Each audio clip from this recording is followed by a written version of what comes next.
Hello guys, आज हम start करने वाले हैं क्लास 9 हिंदी के लहसा की ओर चैप्टर के क्वेश्चन आंसर। इस चैप्टर का फर्स्ट क्वेश्चन है हमारा, तोडला के पहले के आखिरी गांव पहुंचने पर भिखमंगे के वेश में होने के बावजूद लेखक को ठहरने के लिए उचित स्थान मिल गया, जबकि दूसरी यात्रा में वह भद्र वेश भी उन्हें उचित स्थान नहीं दिला पाया। एक बार क्वेश्चन को फिर से पढ़ती हूँ। तोडला के पहले के आखिरी गांव पहुंचने पर वो भिखमंगे के वेश में थे, फिर भी उन्हें रहने के लिए स्थान मिल गया था।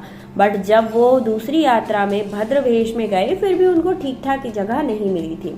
इसका आंसर रहेगा, इसका मुख्य कारण था संबंधों का महत्व। तिब्बत में इस मार्ग पर यात्रियों के लिए एक ऐसी व्यवस्था थी, इसलिए वह जान पहचान के आधार पर ठहरने का उचित स्थान मिल जाता था। बिना जान पहचान के यात्री को भटकना पड़ता था, परंतु तिब्बत के लोग शाम 6 बजे के बाद छठ पीकर मस्त हो जाते हैं, मतलब जो शराब का नशा होता है उसको पीकर मस्त हो जाते हैं, तब वे यात्रियों की सुविधा का ध्यान नहीं रखते। सेकंड क्वेश्चन है, उस समय के तिब्बत में हथियार का कानून न रखने या फिर रहने के कारण यात्रियों को किस प्रकार का भय बना रहता था। तो किस प्रकार का भय बना रहता था आपको बताना है। आंसर यहाँ पर दिया गया है, पढ़ लो, छोटा सा है, बहुत ज़्यादा बड़ा है नहीं। जैसा कि मैं हर वीडियो में बताती हूँ, सारे आंसर तो पढ़ने वाली हूँ नहीं। इसके लिए आप मेरी इंस्टा आईडी जो कि डिस्क्रिप्शन में रहती है उस पर जाकर इसके PDF लिंक को मुझसे ले सकते हैं। इसके बाद आता है नेक्स्ट क्वेश्चन नंबर 3। लेखक लटकोर के मार्ग में अपने साथियों से किस प्रकार पिछड़ गया।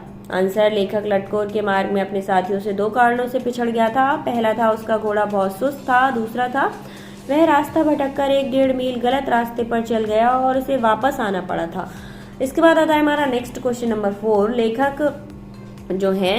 लेखक ने शेखर बिहार में सुमिति को उनके यजमानों के पास जाने से रोका, परंतु दूसरी बार रोकने का प्रयास क्यों नहीं किया था। आंसर छोटा सा है। एंड नेक्स्ट क्वेश्चन है 5।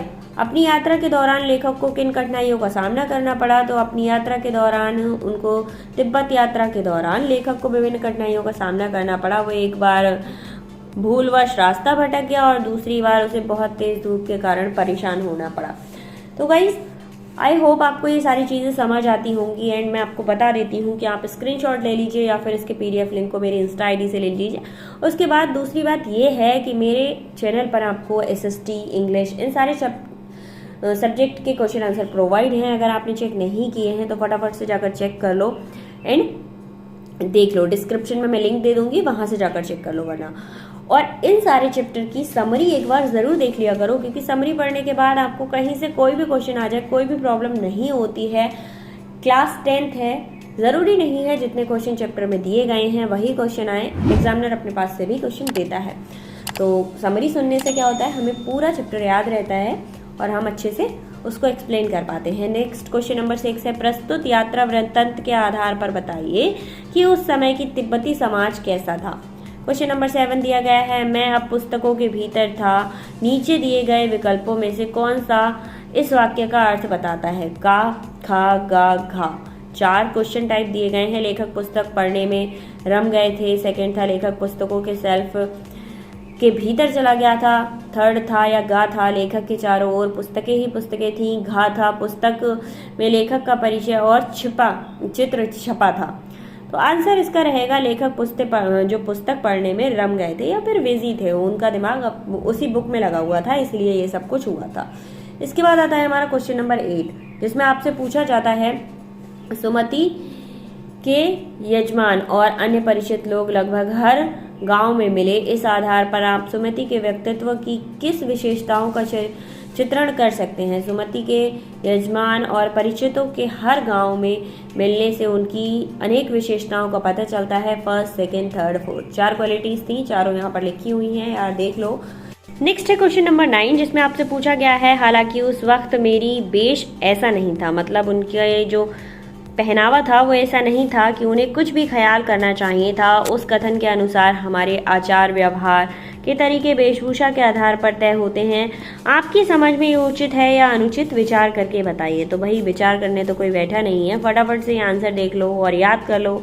चलते हैं नेक्स्ट क्वेश्चन की तरफ। Question number 10। क्वेश्चन नंबर 10 में पूछा जाता है आपसे, यात्रा वृत्तांत के आधार पर तिब्बत की भौगोलिक स्थिति का शब्द चित्र प्रस्तुत करें। वहां की स्थिति आपके राज्य शहर से किस प्रकार भिन्न है। तो आपको बताना है कि भैया आपके शहर से वो किस प्रकार वो अलग है। क्वेश्चन नंबर 11 में पूछा गया है, आपने भी किसी स्थान की यात्रा अवश्य की होगी, यात्रा के दौरान हुए अनुभवों को लिखकर प्रेजेंट कीजिए। तो ये तो आप ही बता सकते हैं अगर एग्जाम में पूछा जाता है, बट ये क्वेश्चन मेरे ख्याल से एग्जाम में बहुत कम पूछा जाता है। इसके बाद आता है हमारा next question, question number 12। Question number 12 में पूछा गया है आपसे, यात्रा वृत्तांत गद्य साहित्य की एक विधा है, आपकी इस पाठ्य पुस्तक में कौन कौन सी विधाएं हैं, प्रस्तुत विधा उनमें किस मयानों में अलग है। तो ये आपका आंसर यहाँ पर है, ठीक है, बताया गया है पूरा की कौन सी विधा है, किस प्रकार अलग है। इसके बाद आता है हमारा नेक्स्ट